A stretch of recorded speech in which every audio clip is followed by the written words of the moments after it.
All right, Amber, you just. All right.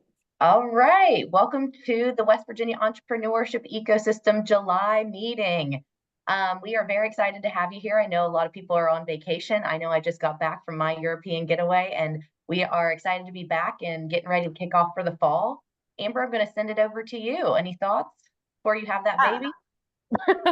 I'm ready to have this baby. And I'm also really excited to be talking to you guys before I wrap up here in the next couple of months of just newborn chaos. So grateful for Tara. I'm living through her for her European getaway, but I'm excited to be all here with you all. And thanks for joining for today's call. We've got a pretty cool lineup of different resources, opportunities. It's always interesting in the summer to see what comes out. We've got some interesting topics. So without further ado, I will kick it over to our partner spotlight, which is John Deskins with the Bureau of Business and Economic Research, who has just a wealth of opportunities that we can use. So John, you want to take it away? Yeah, sure. I'm happy to come in and visit today and just kind of tell you all about myself and what I do. I'm John Deskins, Director of the Bureau of Business and Economic Research at WVU. And in that role, I'm really a jack of all trades when it comes to the West Virginia economy. For 11 years now, I've done basically work that's kind of all over the board in terms of topics that relate to our state economy. Let me just say I'm especially happy to connect with this group because I think entrepreneurship is so important to the state. As you all know, one of their biggest problems that we face in West Virginia is just a lack of industrial diversification in many parts of our state. This is a common problem. It's not just West Virginia that suffers from this, but this is a problem, the lack of industrial diversification. And, there's a few different ways you might think about enhancing industrial diversification, but I think the best way is to encourage entrepreneurs. Not for kind of a top-down strategy where the government or some type of leader picks the right mix of industries for the state. But I think the best way to find the right mix is to let entrepreneurs do their thing, to make sure that we don't have undue barriers to entrepreneurship, to make sure that we do what we can to support entrepreneurs, let entrepreneurs try different things, let them go in new, different, innovative directions. And I think a healthy entrepreneurial culture will ultimately find the right industrial mix for West Virginia. So the bottom line is I think that's one of our biggest challenges. Supporting entrepreneurs, making our state entrepreneur friendly is the best way to solve that problem over the long run. So what you all are doing, like in your jobs and in this call that you all have, I think, monthly, it's fantastic. And it's perfectly consistent with what we need from a big picture perspective. But anyway, that's not what Tara asked me to talk about. I was asked to talk about just kind of what I do and the services that I might be able to provide. In my role, I've carried out hundreds of studies over the years related to the state's economy.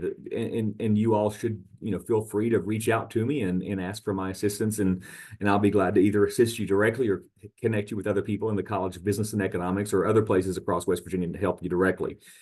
But I do work related to kind of understanding the regional economy, regional economic profiling for different parts of our state. I do work related to industry-specific factors, do work related to entrepreneurship, do work related to understanding human capital in West Virginia, work related to economic forecasting, energy economics, public policy analysis, kind of across the board. Either I do work in it directly or I can connect you with the right people who can help and support your organization with those types of needs.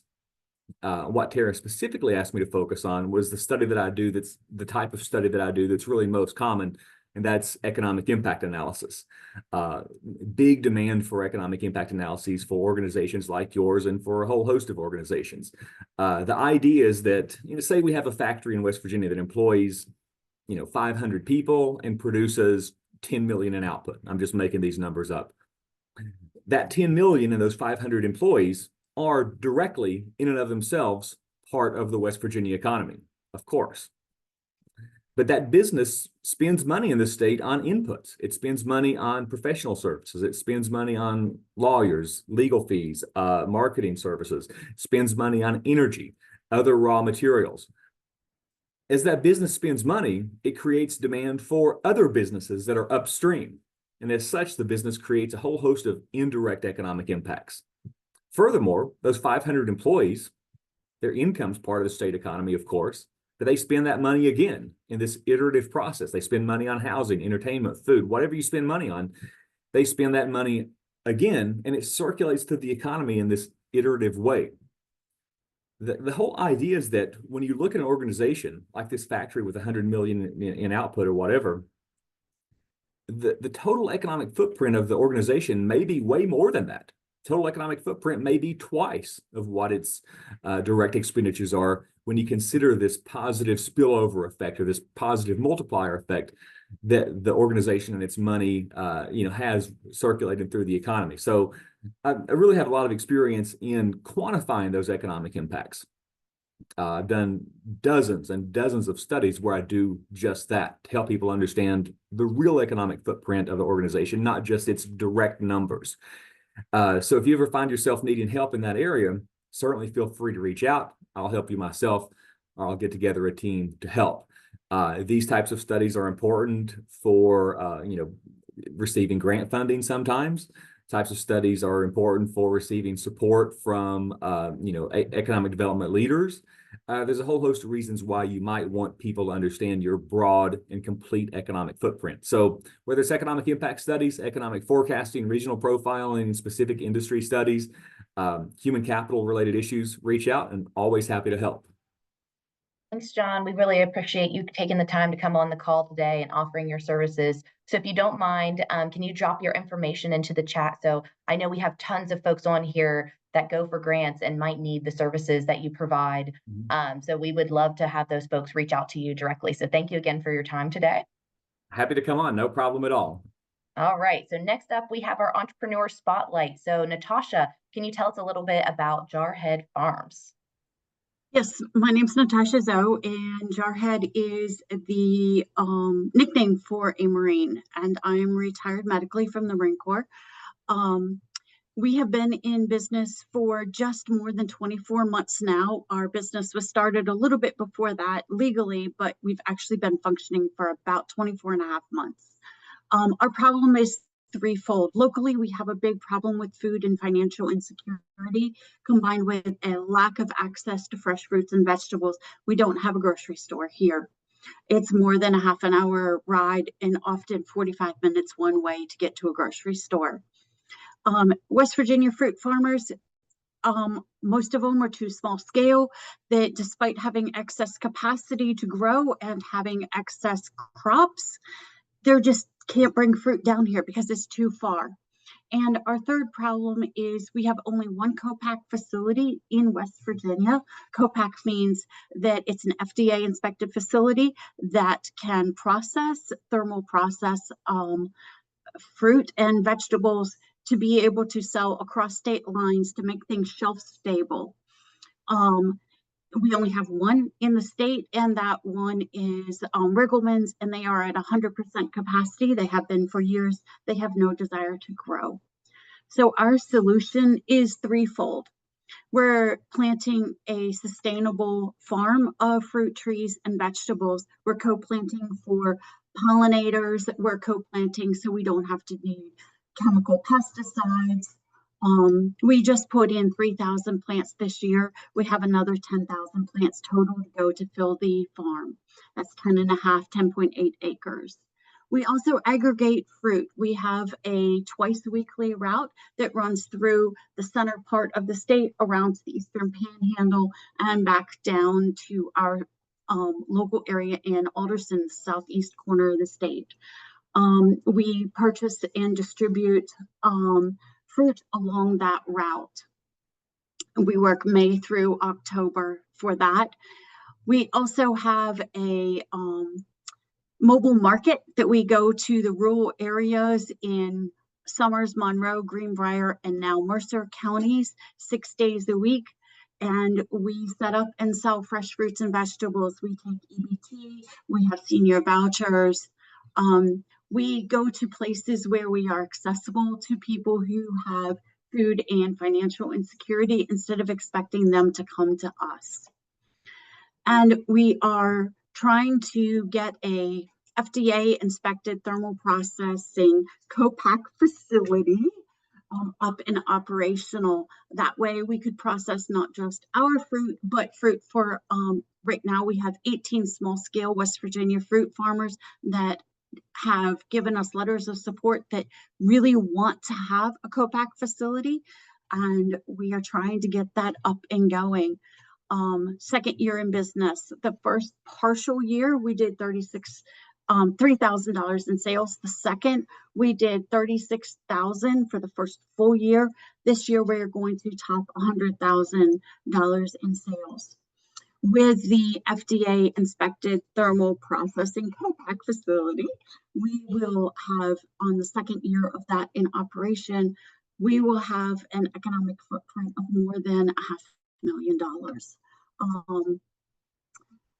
We will also be able to support not just the 18 farmers we buy from and 19 hopefully next week, but we will also be able to work with the 18 farmers that need co-pack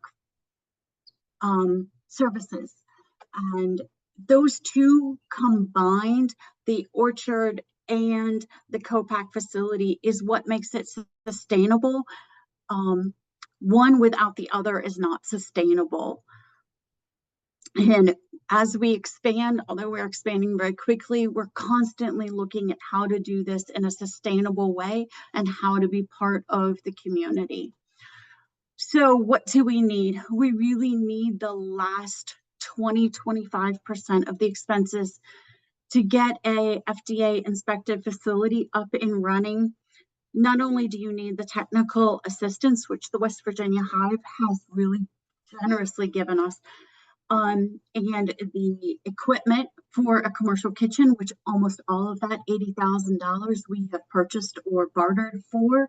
We also need to have the walls and the ceilings be waterproof and sprayable with hot water to be cleaned every day. The lights have to be waterproof, and the electrical outlets all have to be waterproof. So what we need is the last $20,000 to make the walls waterproof, the ceilings waterproof, to put in a false floor, make that waterproof, so that we can put in drains. I think that this is a big need. In order for agriculture to grow, we need small farmers. And in order to have small farmers be able to have a market outside of just the small market where fruit is available, and to extend that market to the full year, we need to be able to make value-added, shelf-stable products that can also be sold across state lines. And this is where having the co-pack facility will help not only us as a company, but will also help the whole industry in the state. Natasha, that's great. And I know we have several investors and folks that can get you some funding. So if you don't mind putting your contact information and specifics around your ask in the chat, I'm positive we can find somebody that can help you out with some of those final, the final funds that you need to get that going. So thank you very much for your time. We appreciate you. Thank you. All right, we just have a couple little things. I do want to ask if Mark Fallick with SCORE or Crystal Good is the phone number that is logged in currently. Okay. Well then, without further ado, just a quick save the date for Bridging Innovation Week 2025. We've had several back and forths with the Easter holiday, and then finding out legislative session was a little bit lengthened for the upcoming year. So the official save the dates for Bridging Innovation Week are April 28th and to May 2nd. So we have that whole week blocked off for Bridging Innovation Week. The conference will be on Tuesday. The competition day will still be on Wednesday, but the rest of that week is really open for events and activities, and we'd love for you all to pencil that in and get in touch with us if you're interested in hosting anything.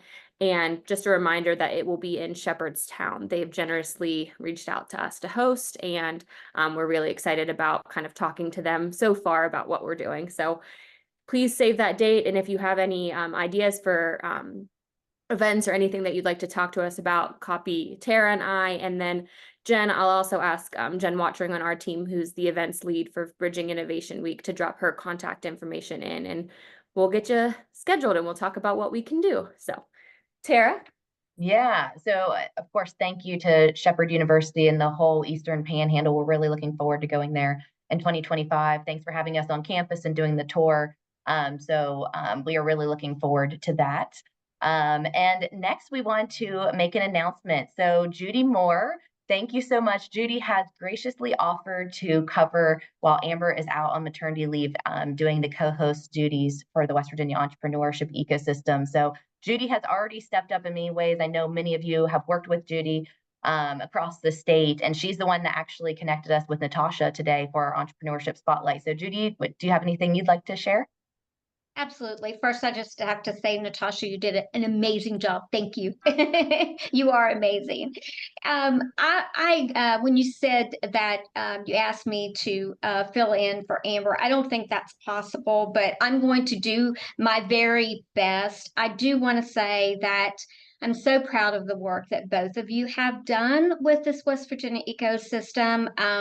I was one of the ones that sat around that table the very first day with Bill Woodrum, and I feel so honored to be asked to step in to help, and I'm always here to support the group however I can. So I hope that I can just do some of the work that Amber is helping you with, but always here to try to support.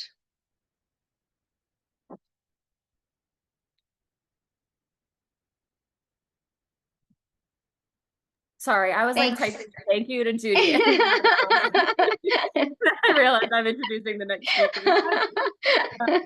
Well, then without further ado, we also have a Hive event. That's our next 2-minute spotlight. So Hannah, do you want to talk a little bit about Hive's upcoming Lunch and Learn? Yes, thank you. Hi, everybody. Thanks for your time today. I'm Hannah Morgan. I am the Programs and Facilities Coordinator for the NRGRDA and West Virginia Hive. If you didn't know, the West Virginia Hive is a program of and the entrepreneurship arm of the NRGRDA. Our premier service is really one-on-one business advising, and our advisors are equipped to help businesses through different stages, such as ideation, incubation, all the way through growth. We offer technical assistance, access to maker spaces, and connections to a statewide network of resources. Our service area consists of 13 counties in southern West Virginia, and you can visit our website to find out which ones of those counties we cover. So for today's call, I wanted to talk about our Lunch and Learn webinars. So a large element of our technical assistance offerings consist of trainings and workshops that support the development and growth of entrepreneurship and small businesses across southern West Virginia.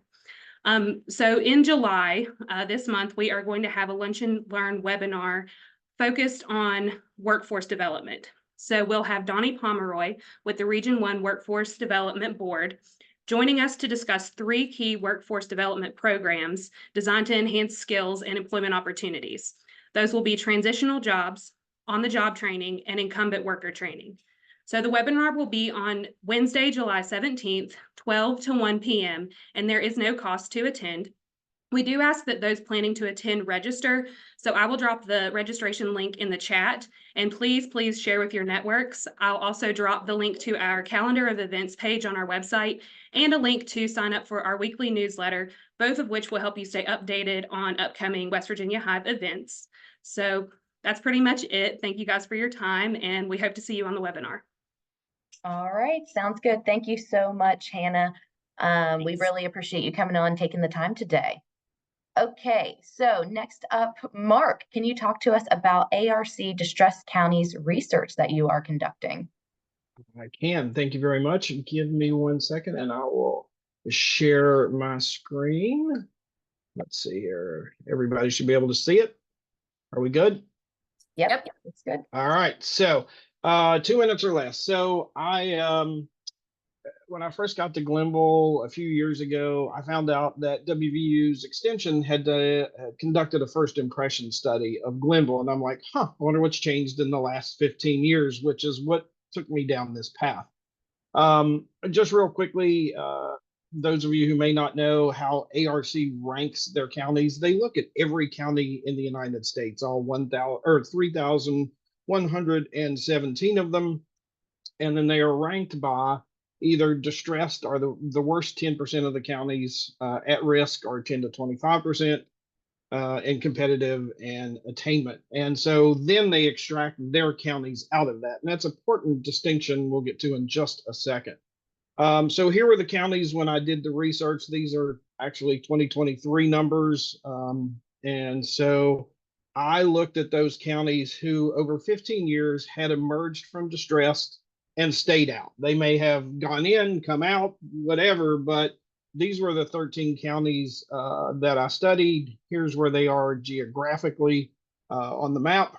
And here's the data. So feel free to interpret it. No, joking. There's a lot of analysis that went into that I can't cover in 2 minutes. But here are some of the factors that popped out. One, there was strong leadership with a vision.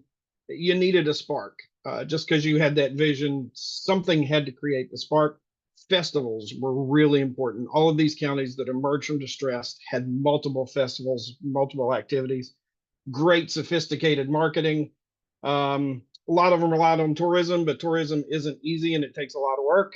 And emerging is not always strategic. So a couple of those counties, one in particular, because other counties in the nation did worse, they actually were elevated through no efforts of their own. And so they were saying, well, we lost our distress status, which is sort of opposite of what it should be. You emerged from distress as a good thing. Just real quickly, Russell County, Franklin County, Alabama has the Watermelon Festival. They don't grow watermelons, but they have 35,000 people that show every year for the Watermelon Festival. They named it, they claimed it. Pike County, Kentucky does an amazing job of marketing to folks. And again, we worked through some of these festivals don't need to be large. You don't have the expertise to outsource your branding so that you get it done. So this is Otto. Otto, we have a new cruiser in Glenville, and Otto wore his hat. And just jokingly, I said, you know, we can just have a dachshund festival because people who have dachshunds are crazy, and people who like dachshunds are just as crazy as people who own dachshunds. It has turned into, I think we're going to have a dachshund festival in Glenville where we just invite people who want to bring their dachshunds and play with dachshunds. You know, a half a day event, but it brings people to town, it creates tourism, and people spend money. There is a QR code to Appalachian Places where it talks about a lot of the research in more detail, and then that's my email address if you would like to get in touch with me. Would love to have deeper conversations. Mark, thank you. I know that was so hard to fit into two minutes, so I applaud you for the effort. No worries. Thanks.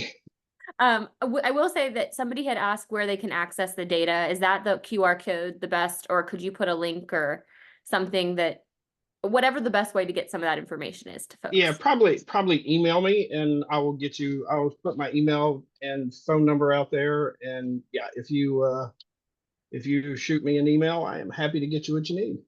Perfect. And do you know if the reason I asked Mark to speak on this was, one, the ARC just announced that West Virginia was one of the states that decreased its distressed counties on its latest designation. So I thought it was really timely information, but also Mark did an incredible Empower Hour for the Rural Partner Networks on this research. So do you know if that is recorded, Mark? And maybe we could also share that link. That is, and I will ask, I think Nancy may be on the call also, and she may have that link to it. Perfect. Yeah, if somebody has that link readily available, otherwise we'll hunt it down and put it in the follow-up as well. Awesome. So thank you very much. Appreciate you. Thanks.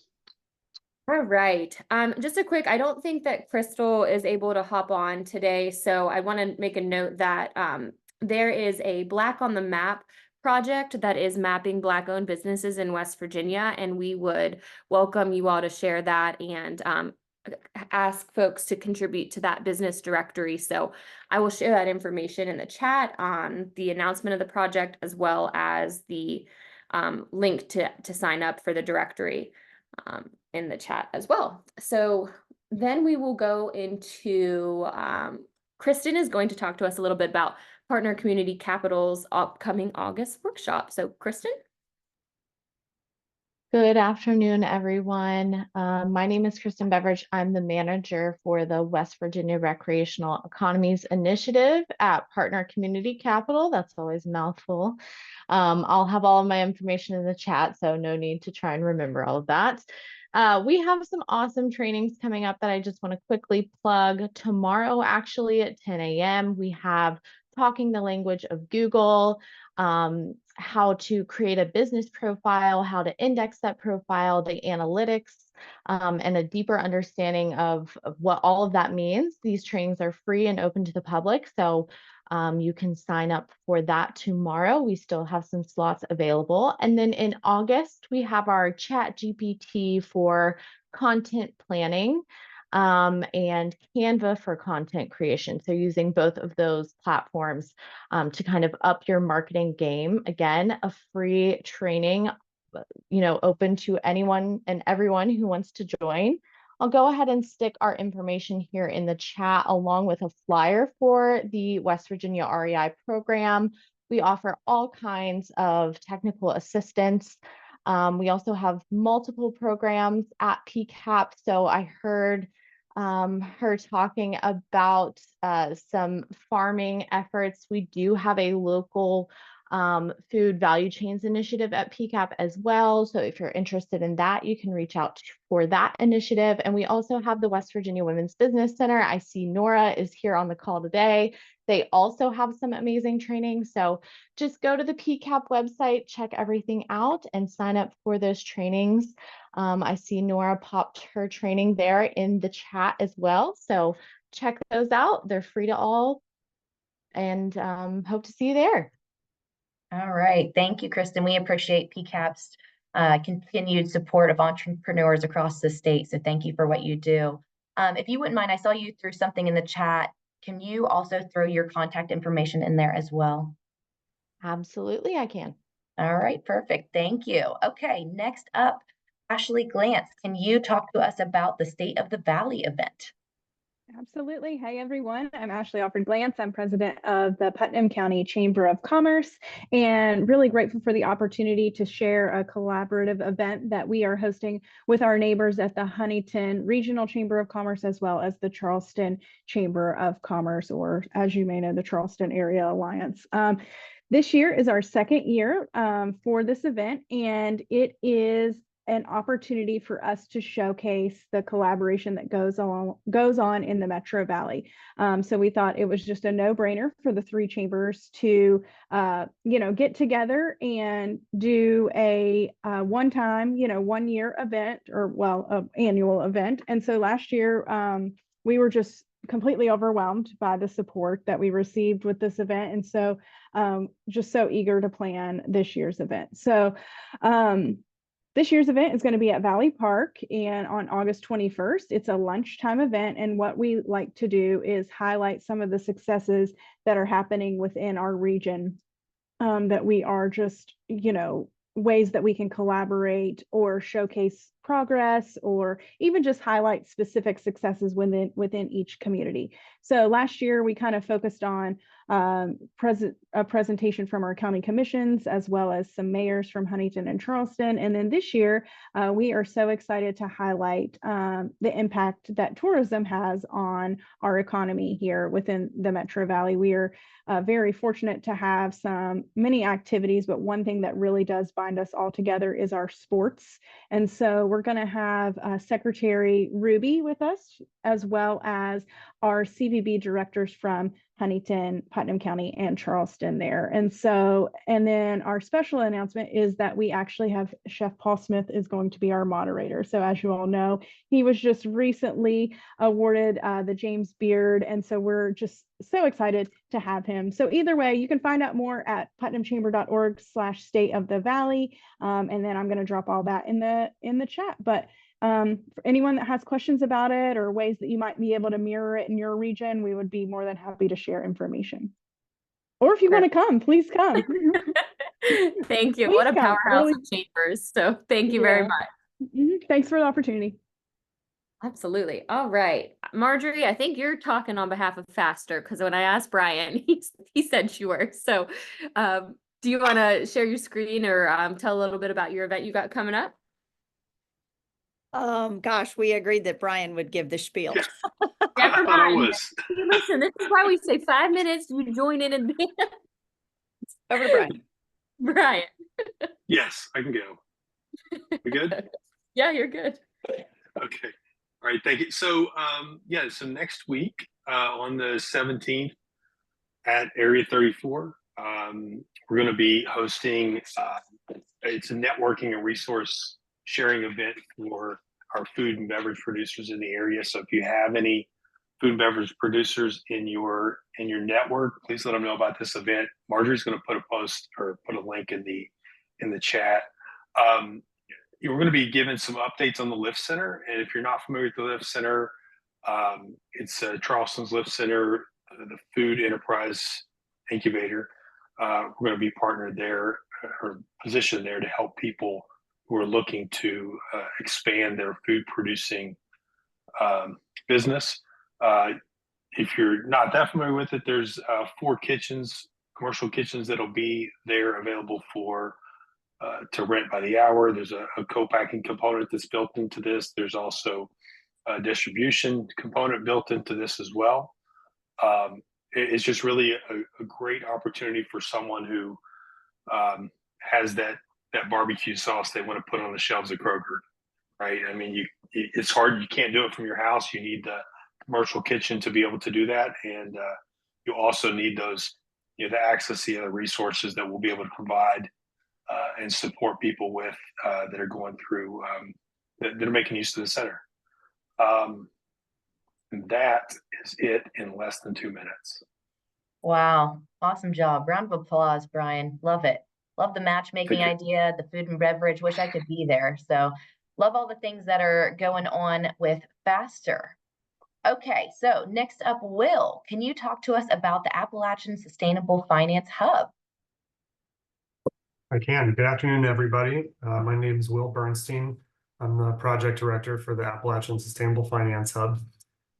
We are currently working under a 1-year planning grant from the Appalachian Regional Commission to help develop a so-called hub to connect sustainable infrastructure projects at the local level with financing and other technical resources. Our footprint is the Appalachian counties of 5 states: West Virginia, Pennsylvania, Maryland, Ohio, and Kentucky. And what we are doing is exploring what the appropriate types of resources are to provide to potential project owners and developers at the local level across a range of what we're roughly calling sustainable infrastructure projects. So things like renewable energy generation, vehicle electrification infrastructure, energy efficiency in buildings, particularly with an emphasis on housing, and the manufacturing supply chain that goes along with all those projects.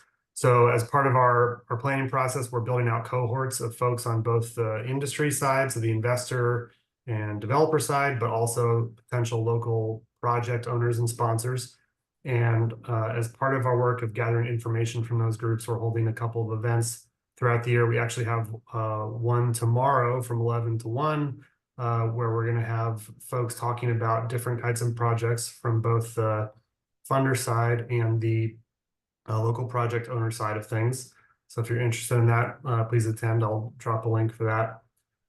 And also one of our partners in the project, the Milken Institute's 10,000 Communities Initiative, has developed something called the Community Infrastructure Center platform, which allows people to upload specific projects that they're working on and get connected with funding and other kinds of resources to move those projects forward. There's going to be an event on July 30th for people to learn about and get involved in that platform. And I'll drop links and everything in the chat. Thank you.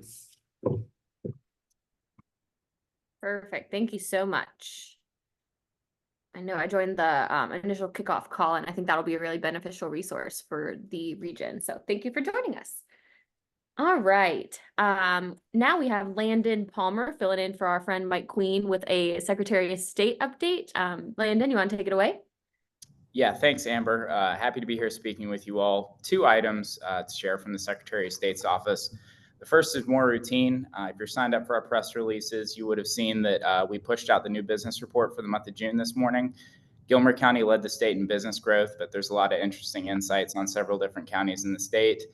So if you're interested in that or other press releases, we are going to put a link in the chat to sign up for our mailing list. And if you have any issues with that, please go ahead and contact us. I'll drop my contact information as well.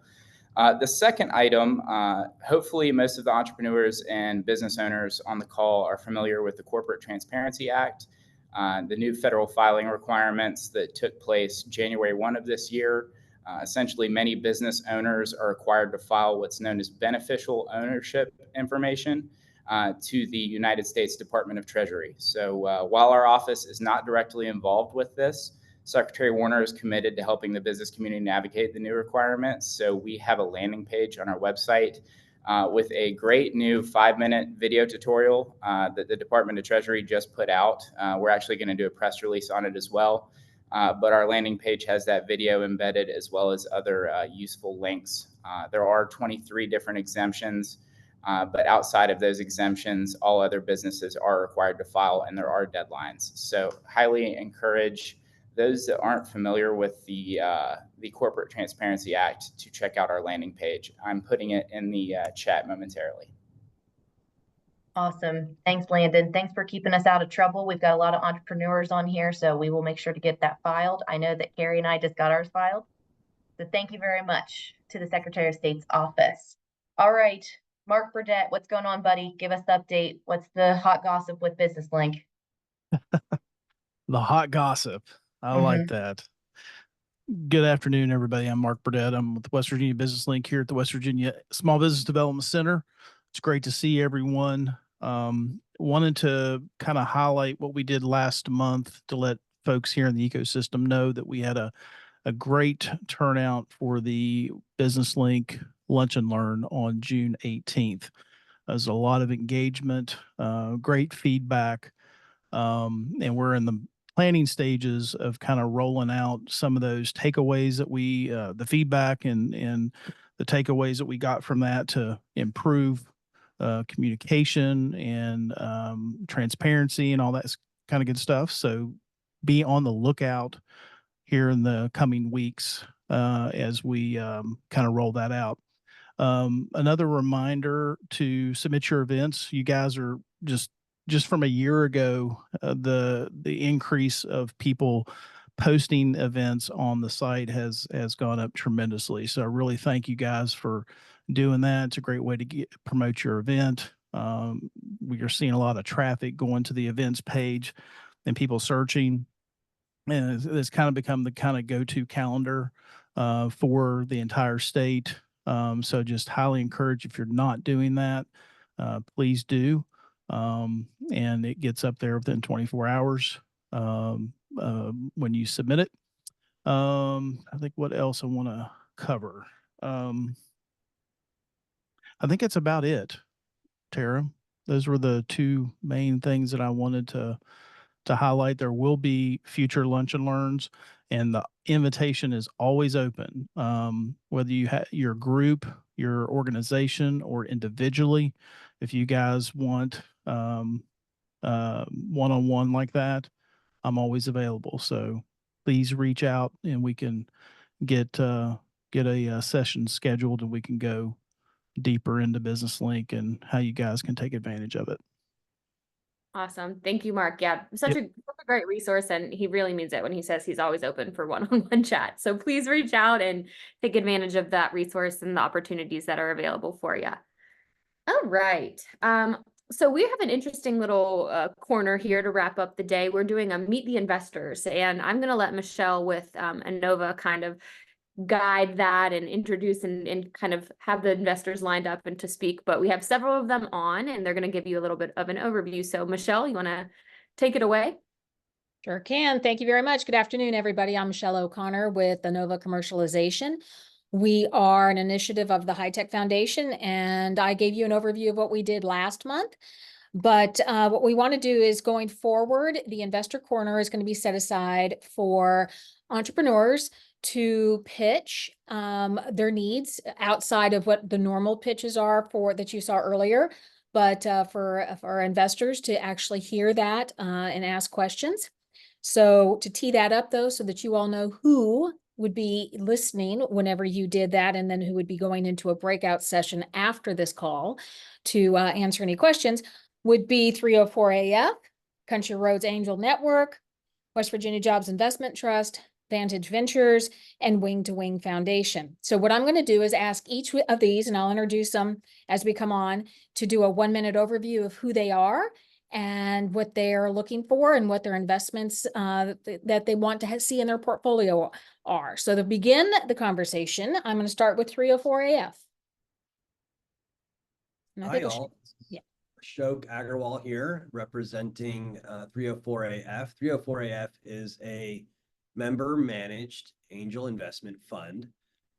So I'm one of the members, and what that means is we are set up more like a venture fund where everybody has committed capital, and when we receive applications from founders, we go through a process, and members then vote on whether we're going to invest in that particular business, and if so, the entire membership then contributes and invests in that particular business. So we're focused on basically Main Street businesses in our community, as well as industrial businesses that have existed, as well as high growth tech companies. So a pretty big focus on both regional and community types of businesses, as well as tech businesses, which we actually support from anywhere around the country.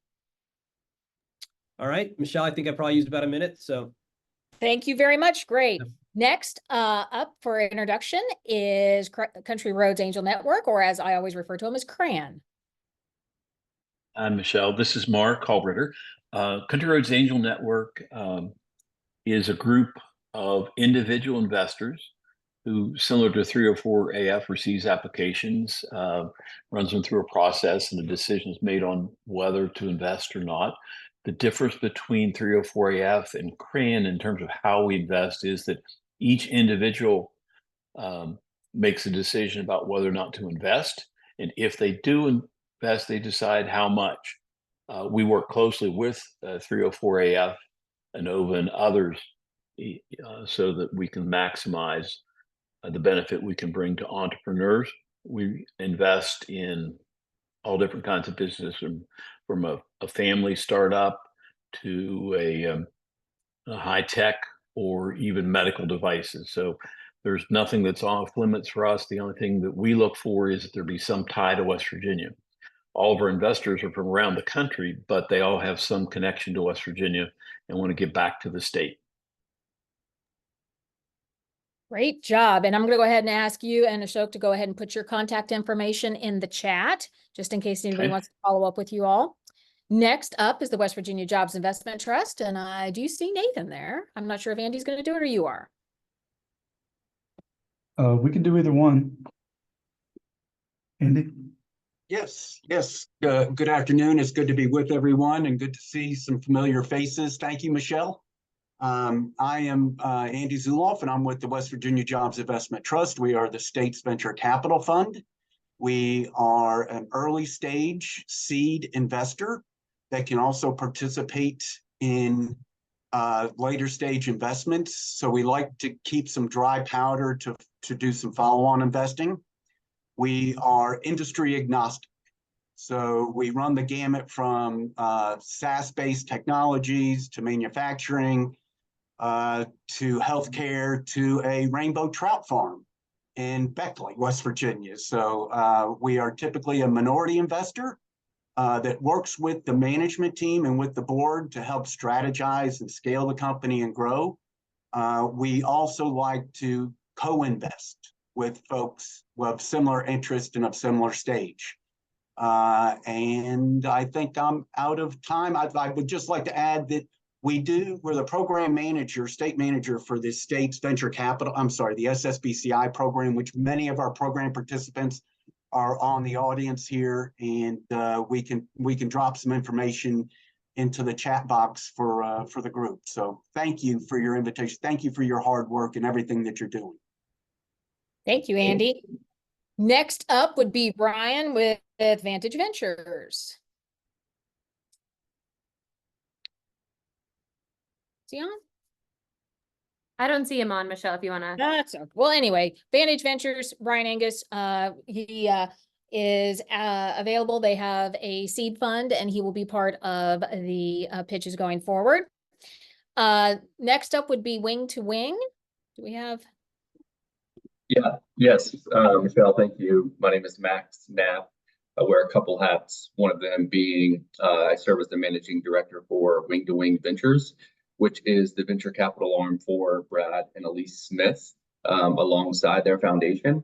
And so we invest in anything from pre-seed to Series B companies, very early stage pre-revenue, all the way to later stage businesses that are looking to raise substantial dollars. So the best way to get a hold of us is either directly through me, or we have a contact submission form where you can submit an application.